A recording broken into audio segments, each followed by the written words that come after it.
तो हम लोगों ने समअप किया था एग्जिस्टेंस क्या है, उसमें हार्मोनी की बात की थी। अभी हम लोग आगे डिस्कस करेंगे हार्मोनी एंड एग्जिस्टेंस को, थोड़ा सा और आगे देखेंगे इसमें क्या क्या कंटेंट और डिस्कस किया जा सकता है। तो प्रोग्राम फॉर ह्यूमन बीइंग, मानव के लिए क्या प्रोग्राम है एग्जिस्टेंस में, आवर रोल इन एग्जिस्टेंस।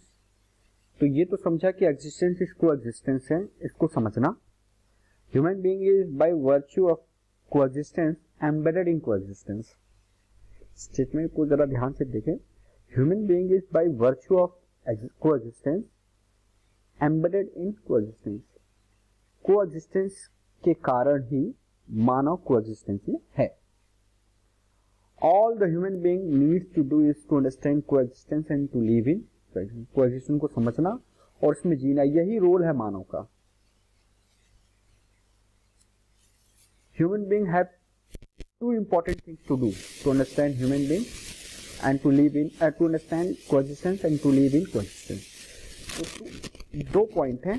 पहला point two understand the coexistence, जब टू अंडरस्टैंड द कोएग्जिस्टेंस को समझने के तो उसमें भी दो पॉइंट हैं। टू अंडरस्टैंड कोएग्जिस्टेंस, इसको हम कह रहे हैं नॉलेज, ज्ञान, and to ensure the feeling thought of coexistence, इसको कह रहे हैं रिजोल्यूशन, समाधान। तो इसलिए कह रहे हैं कि कहीं कहीं हम लोग डिस्कस करते हैं कि ज्ञान ही समाधान है।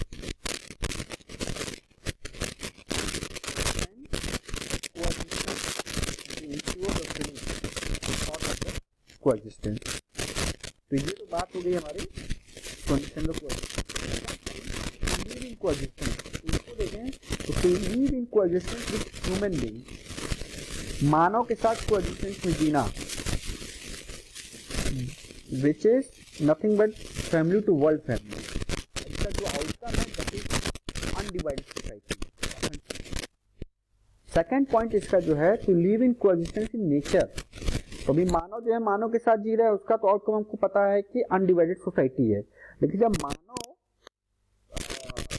नेचर के साथ जी रहा है तो उसका जो आउटकम है वो क्या है, यूनिवर्सल ह्यूमन ऑर्डर, सार्वभौम व्यवस्था। वो क्या है, फैमिली ऑर्डर से वर्ल्ड फैमिली ऑर्डर, तो सार्वभौम व्यवस्था।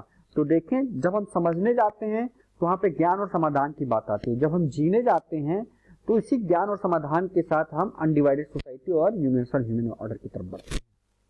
तो यही प्रोग्राम है ह्यूमन बीइंग का, एग्जिस्टेंस को समझना और उसमें जीना। समझने से ज्ञान और समाधान का पता चलता है और जीने से अखंड समाज और सार्वभौम व्यवस्था। By these two being ensured by human being, the result will be undivided society and universal human order on earth, in which harmony and peace are very natural outcomes. Exactly. And there is every provision in existence for it. Now we can see that happiness is an indicator, a feedback. If you are happy, it means it indicates that you have understood harmony and you are living in a harmony. You are happy, your relative is happy, your surroundings are clear and they are prosperous.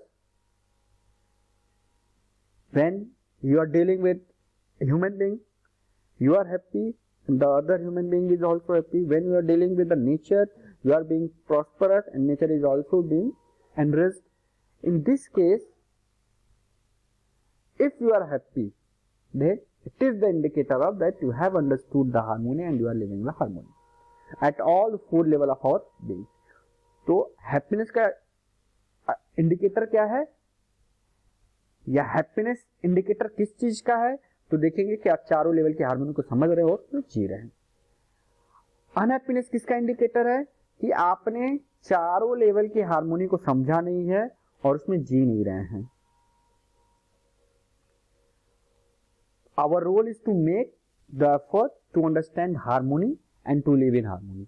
चारों level की harmony को समझना और उसमें जीना, यही हमारा effort है, यही हमारा रोल है कि इसके लिए हम कुछ एफर्ट करें।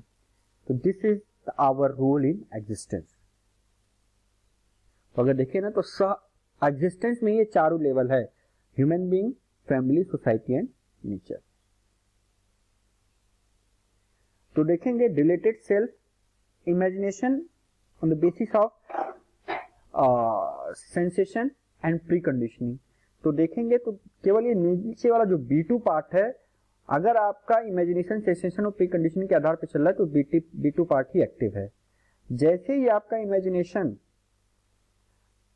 रियलाइजेशन, अंडरस्टैंडिंग एंड कंटेम्पलेशन के आधार पर होगा तो आप B1 पार्ट में चले गए। तो कह सकते हैं कि अब इसके आधार पे अगर आपका इमेजिनेशन है, प्री कंडीशनिंग, सेंसेशन के आधार पे, तब तो आप यहीं पे हैं और यहीं पे आप एनालिसिस, आपका जो इमेजिनेशन है, जो चित्रण है, जो आपका एनालिसिस है, वो सब इसी के आधार पे चलेगा, प्री कंडीशनिंग और सेंसेशन के। जैसे ही आपका इमेजिनेशन इसके आधार पर होने लगा तो अब आप B1 ब्लॉक में चले गए हैं, जहां आपको ऑथेंटिकेशन, अनुभव, इन सब चीजें का प्रमाण देखने लगेगा। तो रियलाइजेशन विद इन यहाँ और एक्सप्रेशन आउटसाइड, सब कुछ यहाँ हो रहा है लेकिन एक्सप्रेस यहाँ पे हो रहा है, उभय सुख और उभय समृद्धि पे और सार्वभौम मानवीय व्यवस्था पे। तो देखे ना, तो जो यहाँ पे चीज हो रही थी वो यही है, आप यहां से यहां जा रहे हैं, यही आपका ट्रांसफॉर्मेशन है, यही आपका विकास है, realization of coexistence, that is universal human order. तो अगर देखें तो स्तर की जब बात करते हैं तो 3 स्तर की हम बात कर सकते हैं, अस्तित्व, मानव और परस्परता में। तो अस्तित्व की बात करेंगे तो जो पीछे वाले हमने ये स्लाइड देखी थी, ये गति क्रिया और स्थिति क्रिया, ठीक है ना। तो जब हम टॉप पे पहुंच जा रहे हैं, इसका मतलब अनुभवित हो रहे हैं, तो वहां पे क्या है, स्थिति क्रिया, अनुभव जो आपने बना हुआ है, और गति क्रिया, इसके आधार पे आप सबको प्रमाण दे सकते हैं, सबको प्रमाण मिलता है। तो ये गति क्रिया है, किसी को किसी के रूप में मिलता है, किसी को किसी के रूप में मिलता है, वो प्रमाण होता है, अनुभव आप में बना हुआ है, रियलाइजेशन। तो यही कह रहे हैं कि जब हम मानव की बात कर रहे हैं तो मानव में स्थिति क्रिया अनुभव और गति क्रिया प्रमाण। ऐसी जब अस्तित्व की बात हो रही है तो स्थिति क्रिया क्या है, सह अस्तित्व में बना हुआ है, लेकिन गति क्या है, इसका आउटकम क्या आ रहा है, गति सार्वभौम व्यवस्था, वो डेवलपमेंट है। ऐसी परस्परता में देखें तो स्थिति क्या है, प्रेम और करुणा, लेकिन गति क्या है, अखंड समाज। ठीक है, इसको ऐसे देख सकते हैं, level, state and expression. Existence level पे क्या है, स्टेट क्या है, कोएग्जिस्टेंट, एक्सप्रेशन क्या है, universal human order. Human being में देखें, स्टेट क्या है, रियलाइजेशन, एक्सप्रेशन क्या है, एविडेंस, ऑथेंटिकेशन। लेवल देखें, म्यूचुअल रिलेशनशिप, स्टेट क्या है, लव एंड कंपेशन, एक्सप्रेशन क्या है, अनडिवाइडेड सोसाइटी। तो यूनिवर्सल ह्यूमन ऑर्डर डायनेमिक्स को अगर देखें तो there is human tradition, human education, human conduct, human constitution and universal human order. इसको पूरा देखें ना तो पता चलता है कि जो एंट्री पॉइंट है वो ह्यूमन एजुकेशन है और एंड पॉइंट क्या है, universal human order. Okay, thank you.